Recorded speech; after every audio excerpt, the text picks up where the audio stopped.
many people in a room, crowded. This is great. And wonderful faces here today. Good morning, and thank you for the warm welcome. Bienvenidas. Welcome to Hope's 31st Annual Conference celebrating Latina History Day here in the heart of downtown Los Angeles.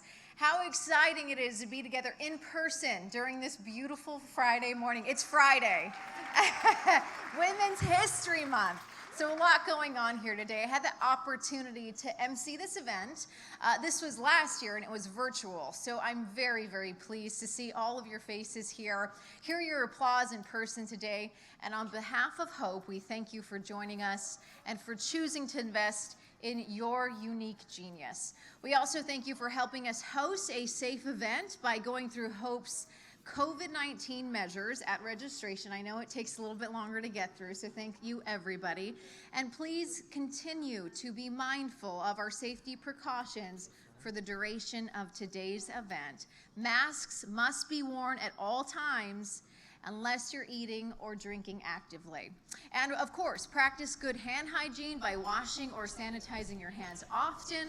And there are sanitizing stations conveniently located and placed all around this venue. We have a fabulous morning program in store for you. LA County Supervisor Hilda Solis has joined us to help present Hope, yes.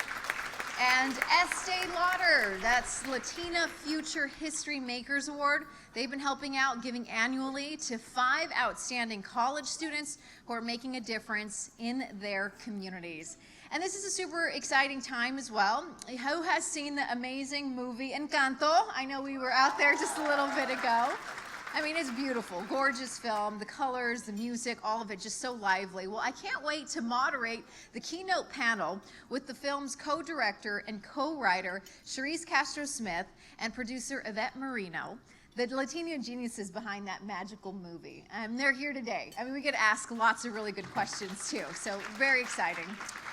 You've also all received a gift of the Encanto lithograph. It's at your seat. You can see them. They're really beautiful.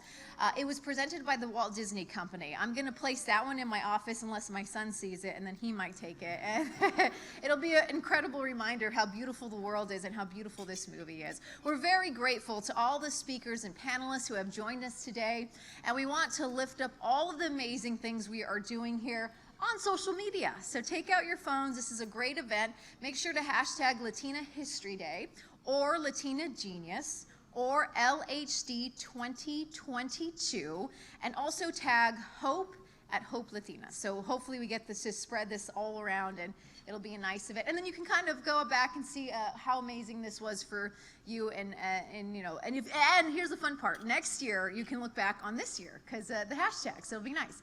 All right, the program books you received at registration feature today's agenda and a handy floor plan of the venue. So if you want to read more about our speakers, you can scan that QR code in the program to access the event's virtual agenda. And then you have all the speakers' bios in there too, so you can take your time a little bit with that. To make it easy to stay connected on social media and to access virtual agendas, Hope is providing complimentary Wi-Fi, very easy. Just connect to the Millennium Special Event Network. The password is welcome to LA 20, so that should be hopefully giving you some good access to post all those social media hashtags. It's also going to be a fantastic day for all of you Hope geniuses. Now, join me in welcoming one of the brilliant minds behind this year's conference, principal at the Robin Group, a Hope board member, and chair of 2020 Latina History Day Conference, Laura Arcienega. It's nice to meet you back there. But thank you. Nice to meet you. Good morning, everyone. We made it. It's an honor to join you today as this year's conference chair, more than you know. Isn't our MC, Leslie Lopez, wonderful? Thank you for being with us today, Leslie. On behalf of the Planning Committee and Hope's Board of Directors, I welcome all of you and I wish you a happy Latina History Day. This year's conference theme is Empower Your Inner Genius, which is Hope's call to action to you and every Latina to share their brilliance with the world, because the world needs our genius and leadership. It's a celebration of the Latina thinkers, creators, and doers, past and present, who have made history and continue to shape our future. Latinas like each of you. I also welcome and thank our friends and colleagues who have invested in our leadership by sponsoring this event with their time and financial support. Many thanks to the Latina History Day co-title sponsors, the Coca-Cola Company and the Estee Lauder Companies. And a big thank you and warm welcome to our platinum sponsors, the Bill and Melinda Gates Foundation, the Walt Disney Company, and the Wells Fargo Bank. Thank you to all of today's gracious sponsors for their continued support. Let's show our appreciation for their commitment and belief in hope with a big round of applause.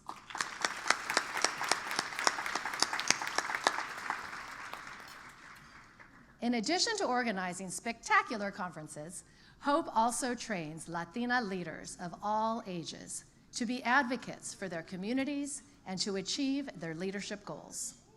From providing growth opportunities to our future leaders through the Hope Youth and College Leadership Programs, to supporting our network of over 600 Hope Leadership Institute alumni who are making a meaningful difference in their communities in a multitude of ways, starting nonprofits, leading county, local, school, and community college boards, serving on over 200 boards and commissions, and so much more. Hope invests into that pipeline of leaders who have been changing the face of leadership in our state for more than 20 years. We are so very proud of the accomplishments and impact that all of our alumni have made in their communities. I'd like to ask HLI, HCLP, and HYLP alumni and current class members in the room to please stand and be recognized.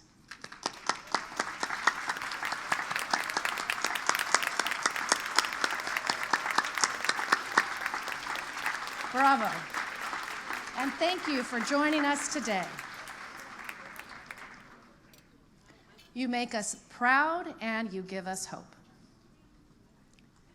In addition to celebrating Latina's historic contributions at this conference, we also want to take this opportunity to lift up and support the exciting future of Latina leadership. And what better way to do this than by honoring and thanking our emerging leaders. For the past 14 years, Hope and the Estee Lauder Companies have acknowledged high-achieving Latina college students through the Latina Future History Maker Awards.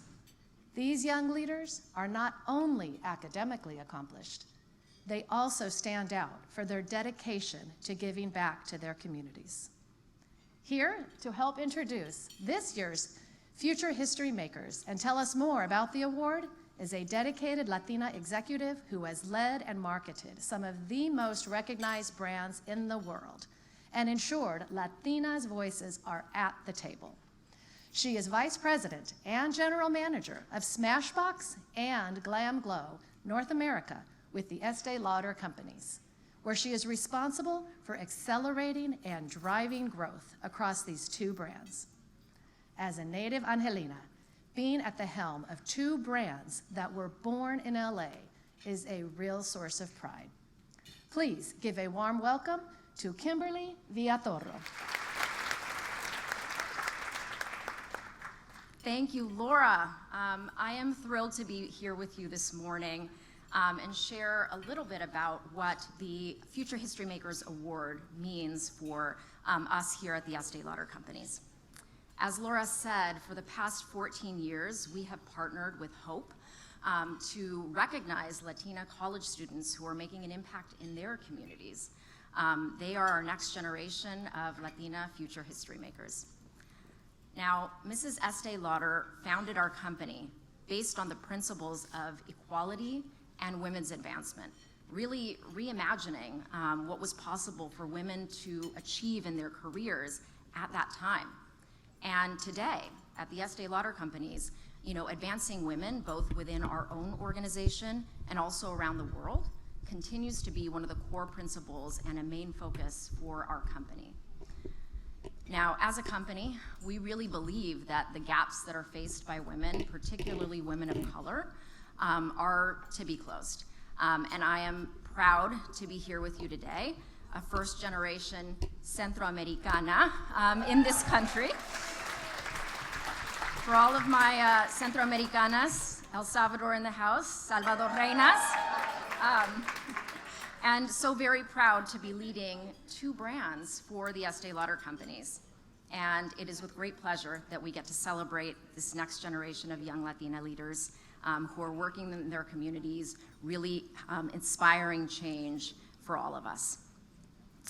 So, this year, 5 inspiring young women have been chosen for their strength in the face of hardship, their commitment to academic excellence, and helping others, and ultimately making this world a better place. These young women are absolute superstars in their own right. They are the next generation, some of these women are first generation college students, and they have gone on to not only be academically exceptional, but are also committed to pursuing equality and justice for their communities. And that's the type of attitude and commitment that we know can and will make history. For those of you that are interested in learning more about them, you can certainly read more about them on our HOPE website today. Now, to help commemorate their incredible achievements, the Estee Lauder Companies is honored to provide Smashbox makeup artists this morning and Yvett hairstylists to add a bit of glam to their day. I saw these ladies upstairs earlier, and it was just so phenomenal to see them transform. And as a special gift, we also provided them with some goodies from all of our brands here on the West Coast. So not only my brands for Smashbox and Glamglow, but also Too Faced Cosmetics out in Orange County. So they get to enjoy all of those phenomenal products from our portfolio. So to the ladies who are anxiously waiting, you all look really beautiful, and congratulations. So on behalf of the Estee Lauder Companies, again, a big congratulations.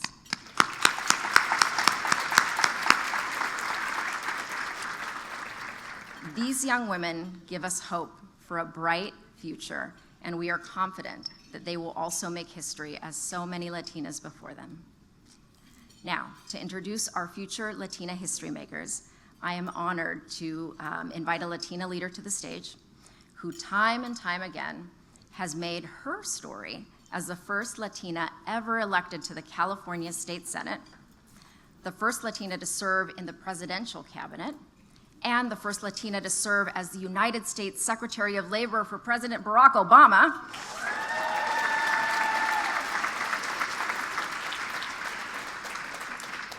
Today, she serves as supervisor for the County of Los Angeles, representing the 1st District, a true trailblazer. Please help me welcome Supervisor Hilda. Hola. Buenos días. Feliz Latina History Day. Un aplauso para todas las mujeres que están aquí con nosotros. Mamás, tías, hermanas, primas, y amigas. Like so many women, I spent my career being in rooms and sitting at tables filled with men. And when there were women at the table, I was usually the only woman of color. I was the first woman to win the John F. Kennedy Profile and Courage Award, the first Latina to serve in the California State Senate, and the first Latina to serve in a presidential cabinet. I was incredibly proud to assume each of those roles, but we need to make more progress so that that's the norm instead of the exception. It's not new, but I'm glad that it's finally changing. Just look at our all-female board of supervisors in the County of Los Angeles, 5 women. And having 5 women elected to Los Angeles County Board of Supervisors for the first time in our record history for the County of Los Angeles. Or better yet, her story, right? Having leadership that is reflective of the communities we serve is incredibly important. We know that women legislators introduce and pass more legislation dealing with issues related to women and children. And it's not lost on me that in addition to working full-time jobs, women have had to become the primary caregiver in their families, often taking care of both their children and older parents. This pandemic has particularly impacted women's financial security as well as their mental health. So when we talk about recovery and rebuilding, we must center equity and find solutions to problems that women have faced before and during this pandemic. As a proud daughter of immigrants and the third oldest of 7 children, I saw the tremendous effort and passion that my own mother put into building a life for herself, my father, and my siblings, a new life here in this country for her. All my parents ever asked was for a fair shot. They found fairness by organizing with their fellow workers. And at a young age, I vowed to do what I could to help them and people like them, to help immigrants, to help working class people, young people, to help everyone lift themselves up and achieve the American dream. I attended, you can clap.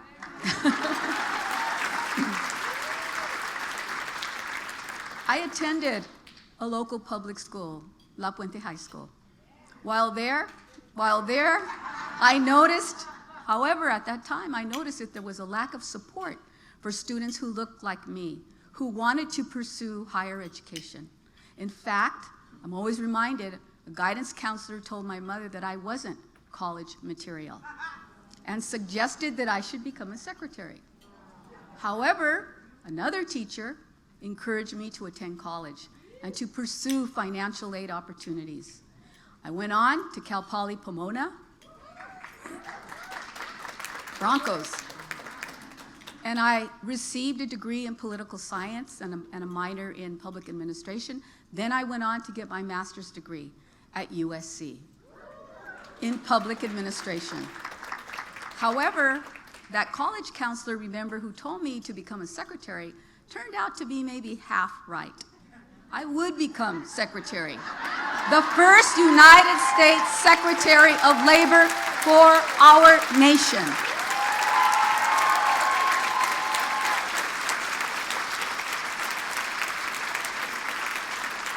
In this role, I was the first Latina to ever hold that position in the United States cabinet. And I can tell you, it was intimidating. But it was also a dream come true, something that I aspired to and proudly accomplished with the hard work of my parents, my family, and my friends, and my colleagues. But before that, even before I entered into politics, I became a director for what is known as the California Student Opportunity and Access Program. It is a program out of the Student Aid Commission. And that is where I saw firsthand the opportunities for first-generation, low-income students to achieve access to higher education. And when I first ran for office, I served on the Rio Hondo College Board of Trustees. And that, again, was to help reaffirm how important education was, not just for me, but for other people that I would represent in El Monte and South El Monte. I wanted other students to also achieve that goal and not feel threatened in any way. Later, I went on to serve in the California State Assembly, and then as the first Latina in the State Senate. And then I moved on to Congress and served there for about 8 years, a combined total of more than 16 years. Not counting the 8 that I'm already completing here at the LA County Board of Supervisors. I started young. Maybe not as young as some of you in the room, but don't let that hold you back. Like many women, I hope to do many good things to serve my community. And I hope that everyone here today helps to create a world where every young girl and woman activates her infinite potential for change. And with that, I'd like to now welcome back Kimberly Villatoro to assist in presenting the award certificates.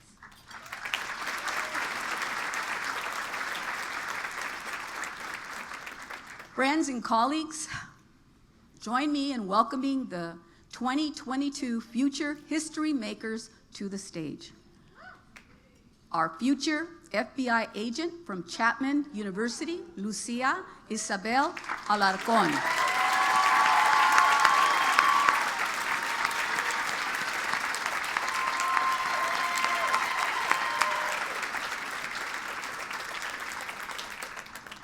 Please welcome our future licensed clinical therapist from Las Positas College, Jacqueline Carrillo.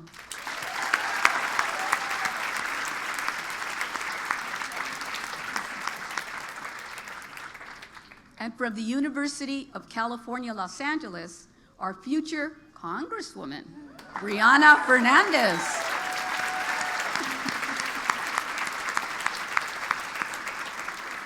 Welcome our future Chief Information System Security Officer from San Diego City College, Jeanette Mayo Gallegos.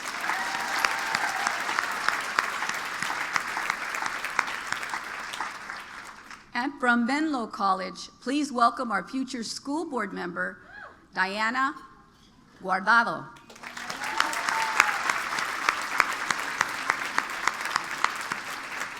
Many thanks to these young leaders for their commitment to learning, striving, and uplifting their communities. Let's give them another big round of applause.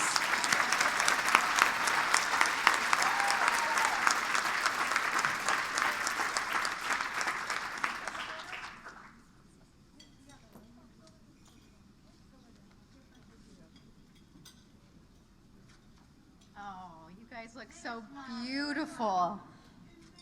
Look at that. Gorgeous. You guys are wonderful. Thank you. Thank you so much. You did great.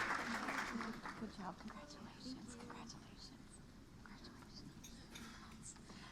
I was back there just a moment ago, and some of the girls are nervous, and I thought, you know, it's as you get older, you don't have as many nervous moments in your life, so enjoy the nervousness of it all.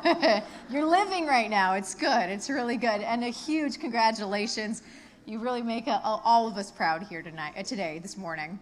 Okay, also a big thank you to Supervisor Solis for recognizing these young women, and many thanks to Kimberly, Villatoro, and the Estee Lauder companies for empowering and uplifting these exceptional future history makers. They truly are. Congratulations to our brilliant award recipients.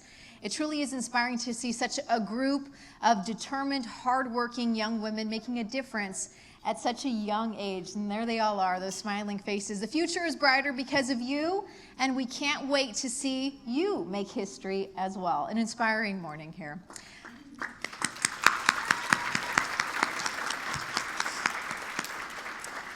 All right, Latina genius abounds, and we have a rich history and a diversity of experiences to share, but we don't often get to tell our stories in an authentic way that reaches and inspires the entire world.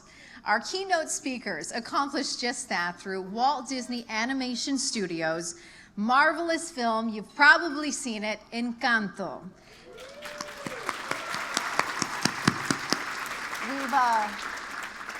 We are joined here today with the spirit of the colorful world of Encanto, and just to make this so extra special, we wanted to share with you an amazing clip. Take a look.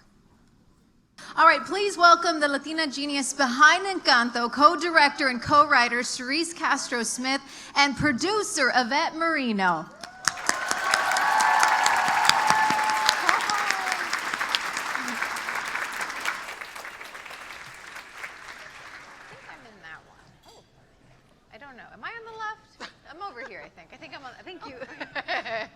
I think there's one glass for me. Great. Okay. That makes sense. Yeah.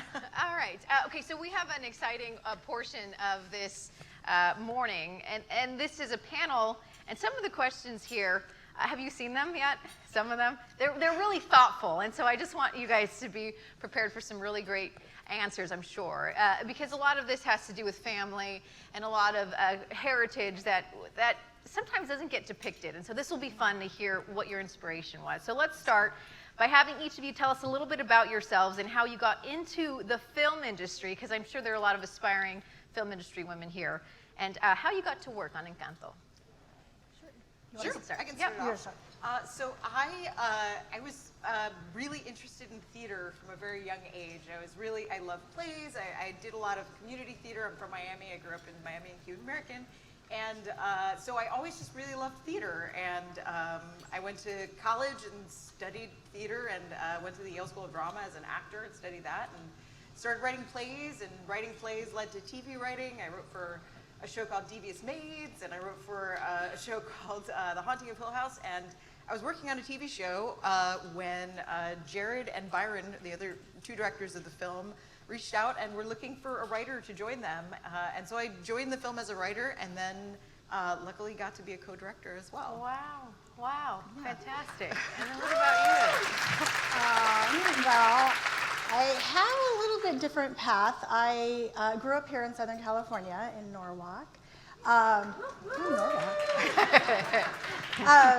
And I didn't really know what I wanted to do. My parents worked hard, raised us, a house full of girls, and said, go to college and get a job. And that was my instruction with life. And I didn't really know what else to do. They didn't go to college, so they didn't really know how to guide me through, so I kind of had to figure it out.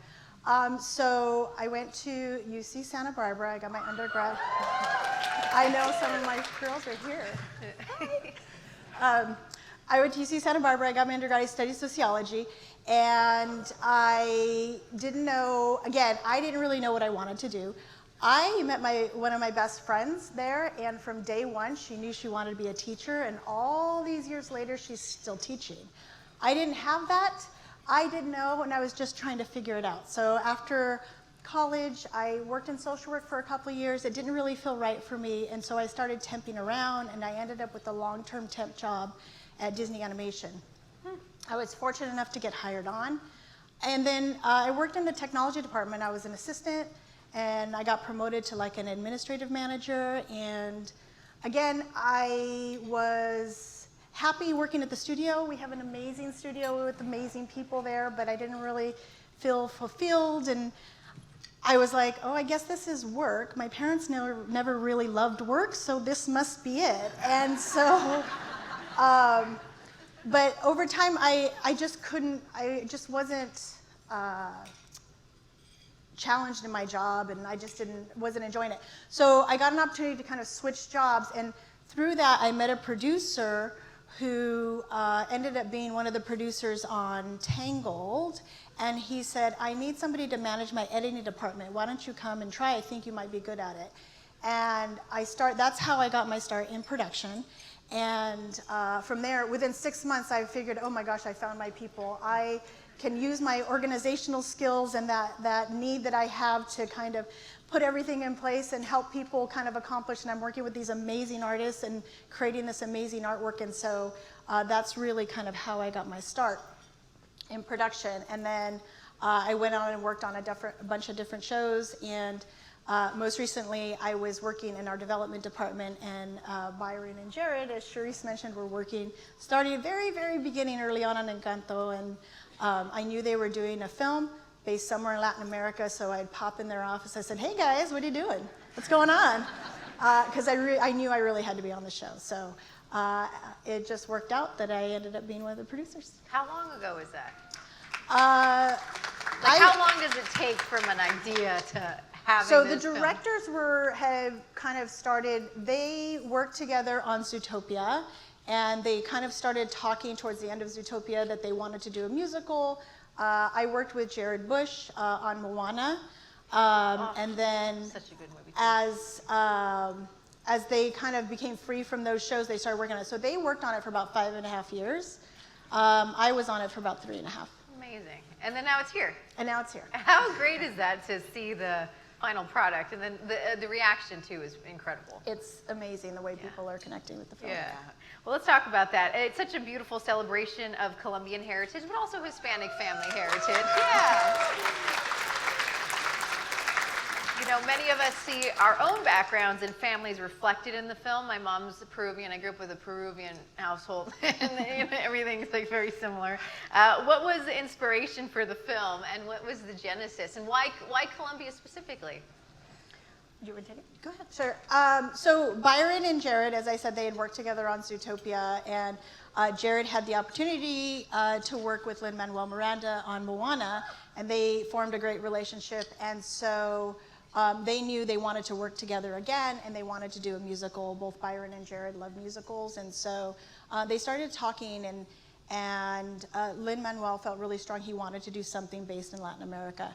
And so as the three of them started talking, they really one of the things they found that they really had in common were these large extended families. And as they, so that kind of was the very beginning of telling the story about a family. And as they did research in Latin America, they kind of really started finding out where they wanted to focus this film. And Colombia was is such a beautiful country, and it's such a diverse country. They really fell in love with it. And so that's kind of how, that's how they, kind of started focusing on Colombia. Do you have anything to add to that? Sure. Just the sort of initial idea for the movie, the kind of thematic idea for the movie, they were working a lot with perspective and sort of how we see the people in our family, the people that we think we know really well, that we might sort of see their masks and see their personas and the roles that they play, but we don't kind of see past that to who they are and all the kind of complexities that they bring with them. So that was also kind of the guiding principle of the movie, what we sort of dove in with and were thinking about as we were developing it and throughout. You captured it really well. Encanto tells the story of a young woman who breaks the mold to uplift her family and guide her community forward. So that's kind of what you were speaking to. Why was it important to tell this side of a story? Sure. I can speak for myself. So when I had that first initial conversation with Byron and Jared, what they knew was this movie was going to be about a huge family where everyone had magical powers except for sort of the one person that the movie was going to be about, Mirabel, right? That she was kind of the unexceptional person in the midst of all these really fabulous, talented, genius people. And for me, immediately, I was like sold the moment that they said that, because I was so excited because when I was growing up, I definitely felt like the one who kind of didn't know who she was and was kind of trying to figure out where she belonged and what her worth was and how I fit into the world. And so I just immediately, as a writer, just totally empathized with that character. And I think, everybody can, to a certain extent. Everybody's had that experience of feeling left out, questioning their worth, wondering if they're enough. And so I think, Mirabel is a character that I just immediately gravitated towards, and it's been wonderful to see people around the world gravitate towards her as well. Yeah. Do you have anything to add? No, I mean, exactly that. I think, Mirabel is really one of the ones that we, I know I felt that way many, many times in my life. I still feel that way sometimes, but it's really, I kind of equated to working. I walked into Disney Animation. I'm working with all these amazing artists who are so passionate, and I'm trying to figure out where exactly I fit in, but acting like I fit in, but really not wondering, knowing down deep inside, do I fit in? So it's that whole I think a lot of people speak to that, yeah. Definitely. You guys hit that pretty much on the head there, so thank you. And that hopefully gives a lot of people inspiration. Like we all have those insecurities, and this is such a great time to share that, because we sometimes question ourselves a little too much. And look at all you powerful ladies out here. You don't need to. Now, one of the reasons Encanto is such a unique and powerful story is that there's no real villain. There's no real character you can call the villain in a traditional sense. So the main threat to the Madrigal family is their own unaddressed traumas, like what you said, the family secrets, the things that you don't know about Abuelita, or the fear of losing their safety. So can you tell us a little bit about why you chose to confront these topics, especially in this film? I'm going to let you take that. Sure. So, we developed this film, as Yvette was saying, over the course of multiple years, and we tried lots of different versions. Jared, my co-writer, and I had 1,300 drafts of this film from beginning to end. So we tried a lot of different ways of making this story, figuring out what it was. And we had a version for a while where there was an antagonist, and it just felt really silly because the heart of this movie was always this family and sort of who they were and the joys of family and also the complexities of family, you know. I drew a lot as we were kind of crafting the beginning of the story we have two amazing helpers and consultants on the film, Juan Rendon and Natalie Osma, two Colombian filmmakers who are with us every step of the way. And just from the stories that they told us, and also kind of drawing from my own experience and my own family, just centered on this idea of this kind of unaddressed trauma, the things that the generations before us don't talk about, but that end up really influencing our lives and kind of influencing our families, the way we see ourselves ultimately, and then kind of addressing that and talking about it and breaking that cycle. And, you know, Mirabel is the person who has the courage to do that. She's the person who's able to see people clearly without judgment and really kind of be there and witness this story that Abuela is known, but sort of the personal toll of it and the cost of it is something that Abuela kind of keeps really close to herself, you know, and I think that's something a lot of families can relate to. And so it was always about kind of addressing that and forgiveness and love and change. And yeah, we found we didn't need an antagonist when we were kind of dealing with all of that. Yeah, and it's beautiful. It's just different, and it made it so enjoyable to watch too. Do you have anything to add to the storytelling of this? No, I think that's, you know, Charise covered a lot of it. It's just, you know, as she mentioned, we work on these films and we work on the story over and over, and we'll screen the whole thing, we'll look at it, and then we'll work on it again. So it's really just that process of trying to find what fits and what's right for the story. Yeah, and I'm sure, and it took a while to get to that. You really, yes. Yeah, that's amazing. Actually, the process is amazing. How long do you think, you said many drafts, but how long do you think overall the time period it took? I think, well, as Yvette, like it was, 5.5 years from beginning to end. I was on the film for 3 years. So yeah, it was a long period of development and production. Now, we know Latino representation in the film is not where it needs to be in terms of just sheer numbers and content. This is a great film because it kind of breaks that, but it's not enough. And so, as we know, it's an important issue for both of you. What are some of the obstacles you have to overcome in the film industry? And what are you working on to make it more inclusive? And it feels like we're always heading in the right direction, and then there's a lull, and then we wait it out again. And then we're so how do we keep the momentum alive? I agree. I feel like it's a wave that comes in and we're all excited, oh, this is it. And then it, it kind of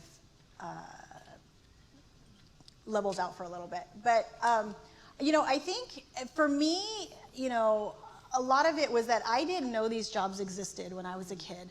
I had no idea. I didn't know anybody who worked in the entertainment industry. Yes, I grew up in Southern California, but Hollywood could have been, thousands of miles away because it was just such a thing that was over there.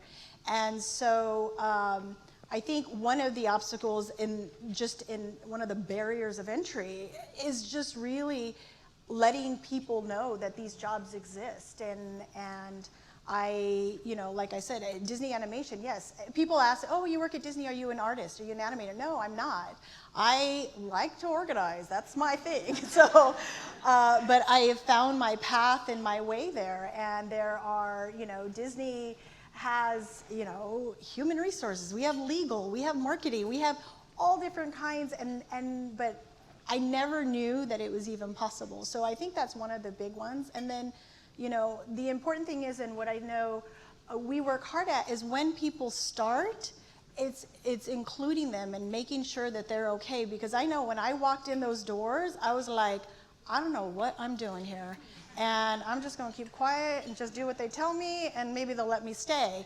But really, it's just a lot of bumping into things and figuring it out. So anything that I can do is people walk into Disney animation and people of color, and making sure that they feel welcomed, that they feel a part of it. I spent many years feeling isolated there because I was like, okay, this is who I'm supposed to be at work, and this is who I am at home. And so, I've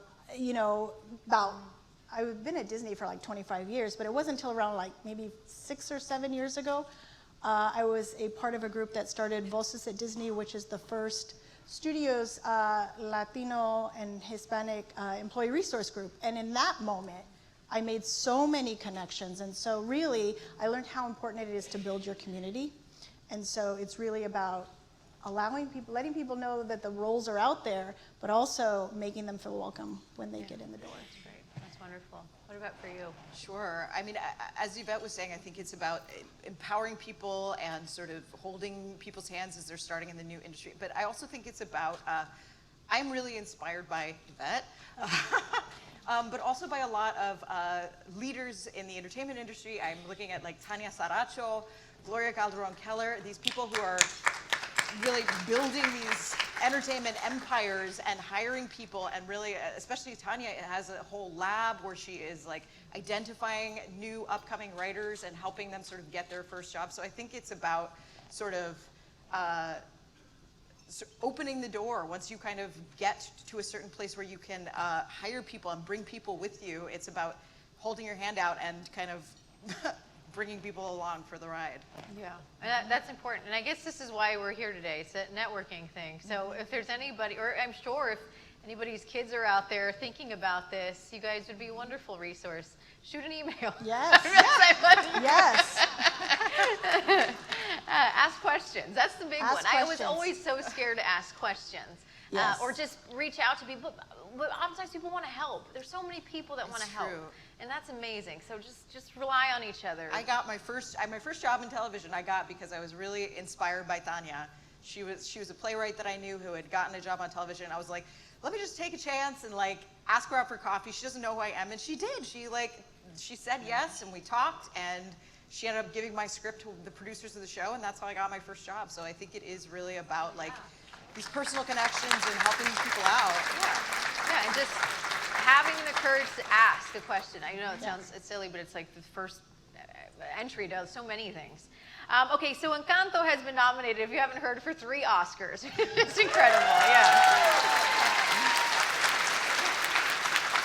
We have music, original song for Los Oruguitas, animated feature film, and music original score with composer Jermaine Franco, and you, Yvette, being from this Latina-nominated group. This is amazing. Are you so excited? Well, excited. So big congratulations. Thank you. Felicidades. And we are so proud. So big round of applause.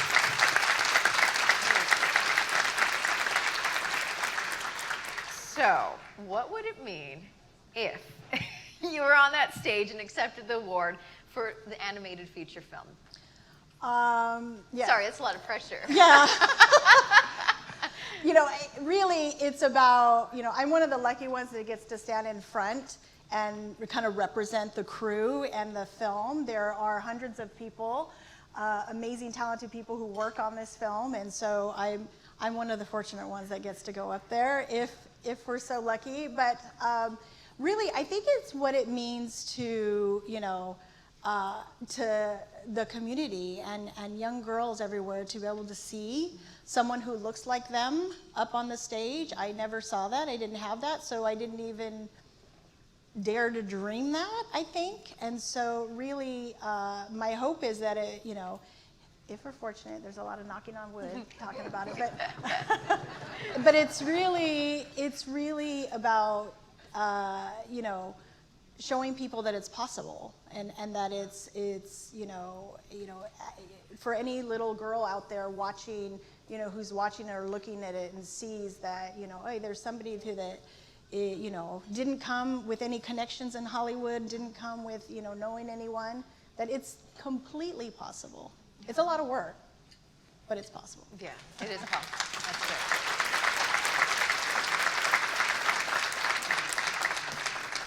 This is our final question, and I don't want it to be.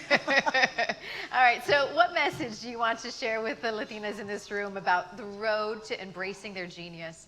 Like Maribel, and how does I don't want to say, can't say how the film ends, but no spoilers, but she does achieve, and she does overcome. So what is the takeaway there? Can I go first? I'll go first. Okay. I don't know. Like, I think really the message is like, find who you are. I said, to me, I spent many, many years just trying to figure out who trying to fit into the areas that I sat in. But really, I discovered my genius, and I will even take that on. I discovered it once I figured out who I am and what I needed. And from that helped me kind of navigate and gave me a lot of clarity in how I navigate through the workplace, through life in general. But once I figured out kind of who I am and what I needed, then the things that everyone else thought was important, if it wasn't important to me, then I didn't care. And so I figured out what was important to me and kind of went in that direction. That's wonderful. What about you? I mean, Mirabella is a disruptor, you know? She is disrupting the status quo of her family. She's saying, like, why do I have to feel unspecial? She's pushing against, you know, this wall in her family. And, you know, I think Yvette certainly is. I think, you know, just kind of putting yourself out there, like, don't take no for an answer. Just kind of keep, if there's something you passionately believe in, just keep knocking on that door. Like, eventually it will start to come down, but it takes a lot of persistence and passion. Yeah, it's amazing. Well, you know, it's quite special to see an idea, or even just, you know, you watch any feature film and you think, how did they put any of this together? And when you look at an animated film and all of just the movement and all of the color and all the life and how you guys accomplished this is pretty unbelievable. I know you had a huge team, but you too, standing in the forefront of all of this, has been so special to watch. And so thank you for bringing this to all of us. We really just a proud moment to talk about, even in our household and with our family and everybody who enjoyed it. So thank you so much. It's beautiful. Thank you. Thank you. It's crazy that it's here. It's beautiful. I know. It's wonderful. Well, thank you so much, ladies. You're true inspiration. We're so happy to have you here. And as I said earlier, the film's original score was nominated for an Oscar, and it just so happens that the composer, Germaine Franco, is the first Latina to be nominated in this category.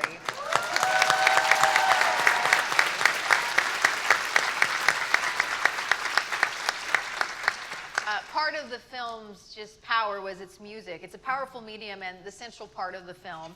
And we wanted to bring a part of that magic to life today.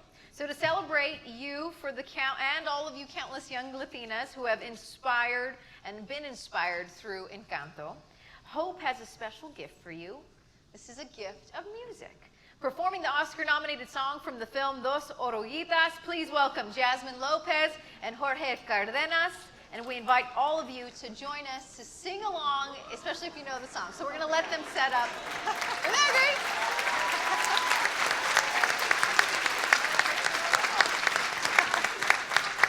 ¿Cómo están todas esas mujeres bonitas, fuertes? ¿Están listas para cantar conmigo? You guys ready to sing along?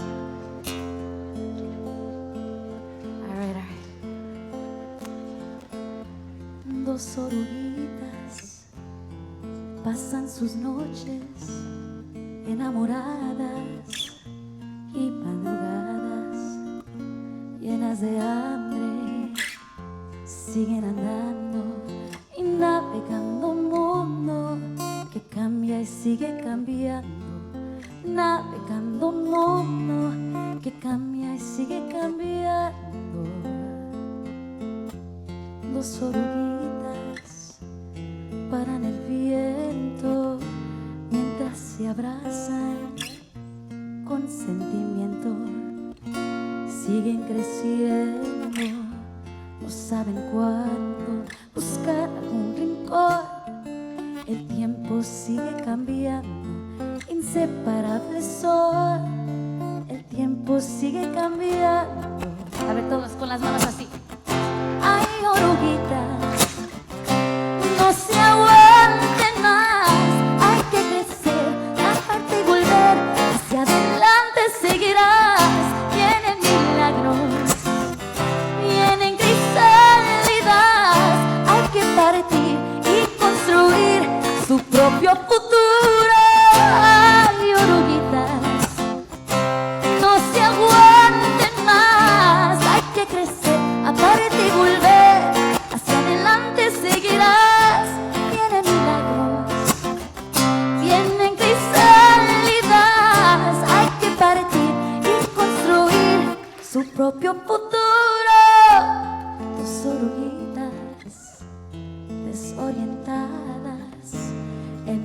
capullos bien abrigadas, con sueños nuevos. Ya solo falta hacer lo necesario en el mundo que sigue cambiando, tomando sus paredes. Ahí viene nuestro milagro. A ver, esas manitas. Ay, mariposas, no se aguanten más. Hay que crecer, aparte y volver. Hacia adelante seguirás. Ya son milagros, rompiendo cristalidas. Hay que volar, hay que encontrar su propio futuro. Ay, mariposas, no se aguanten más. Hay que crecer, aparte y volver. Hacia adelante seguirás. Ya son milagros, rompiendo cristalidas. Hay que volar, hay que encontrar su propio futuro. Ay, mariposas, no se aguanten más. Hay que crecer, aparte y volver. Hacia adelante seguirás. Ya son milagros, rompiendo cristalidas. Hay que volar, hay que encontrar su propio futuro.